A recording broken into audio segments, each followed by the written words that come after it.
Hi, and welcome to my presentation on approaches to specialising in translation, their advantages and drawbacks.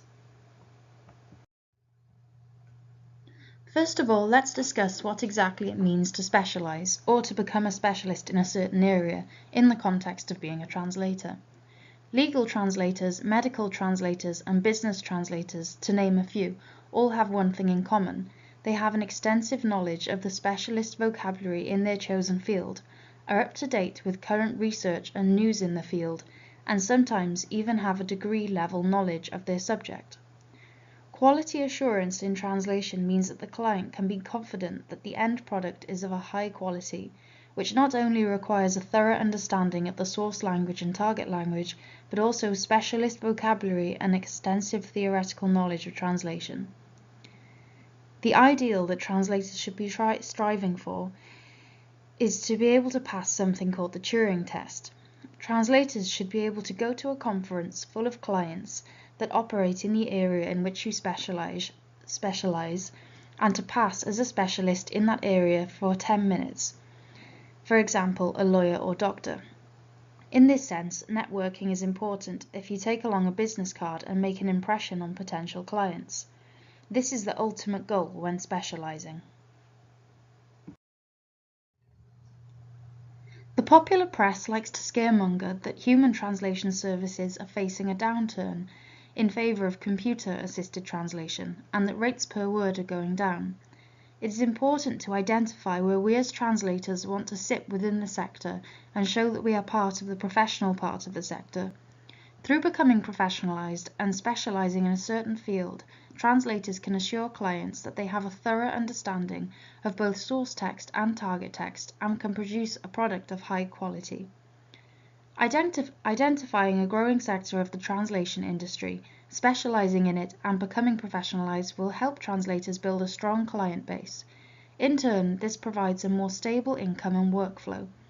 Turning down work will start to become a possibility, and burnout become less of a possibility, as you're able to work to a schedule that better suits you. Additionally, not only will the pace of work become steadier, the texts which you are translating will hold a genuine interest for you and will ultimately make your work more enjoyable, as opposed to reading and translating texts all day that you feel indifferent to.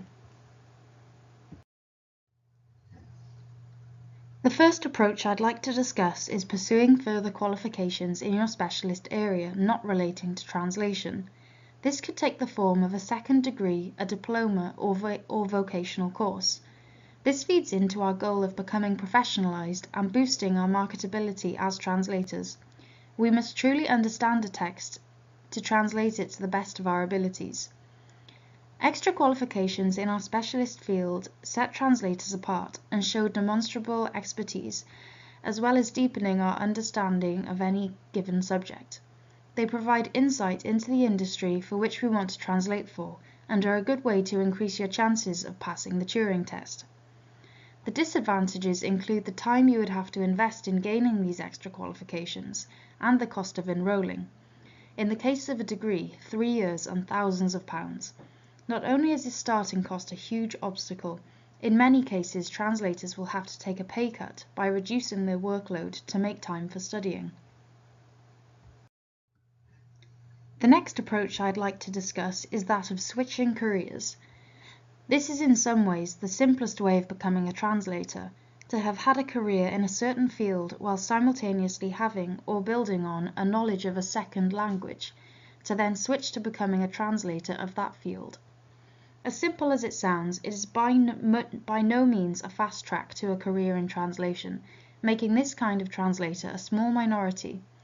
This very notion can be disheartening for young translators, for whom translating is the first and perhaps only career they have in mind. Who wants to spend several years waiting for the career they really want to start? This approach to specializing is above all time-consuming. However, if you can withstand that, you will reap the rewards. This kind of translator is highly sought after and belongs in the minority of translators.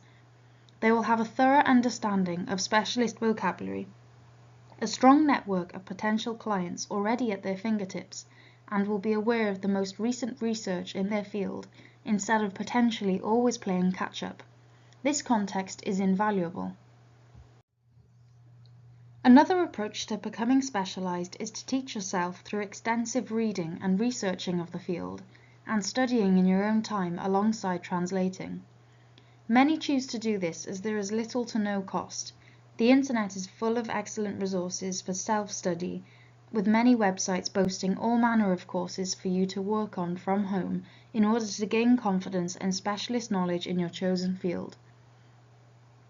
In addition, many university libraries offer partial membership to the public. Textbooks are easy to come by, and public seminars are often available on your chosen industry. Purchasing specialist dictionaries and looking for a mentor who already specializes in the industry to collaborate with and work in tandem with are also great ideas. Whilst this is the slowest and easiest approach to becoming specialized, it is also the most questionable. Not having a recognized qualification in your specialist subject can leave you open to criticism and a bad reputation at best, and legal implications at worst. You may not be taken as seriously as your qualified counterparts by agencies or clients, and risk being paid less than them too. The National Occupational Standards advocate specializing in a specific area by encouraging translators to decline work outside that area, as specializing usually means a higher quality translation, a more stable and loyal client base, and it's easier to build expertise on the subject. For example, a medical translator might produce a substandard commercial translation, and vice versa. Declining work that does not apply to your specialist area is one of the ways the industry self-regulates, and is therefore very important. Producing substandard translations is a guaranteed way to seem unprofessional, putting yourself at risk of payment disputes and a bad reputation.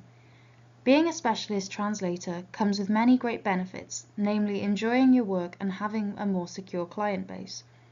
Ideally, translators should become specialized through having a previous career in their chosen industry or through gaining extra qualifications in the field.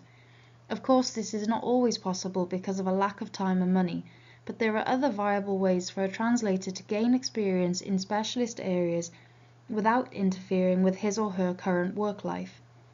Choosing an area in which to specialize should be done carefully and thoughtfully. Whilst a translator can specialize in as many or as few areas as he or she wants, consciously choosing a growing industry is a wise step in order to guarantee business.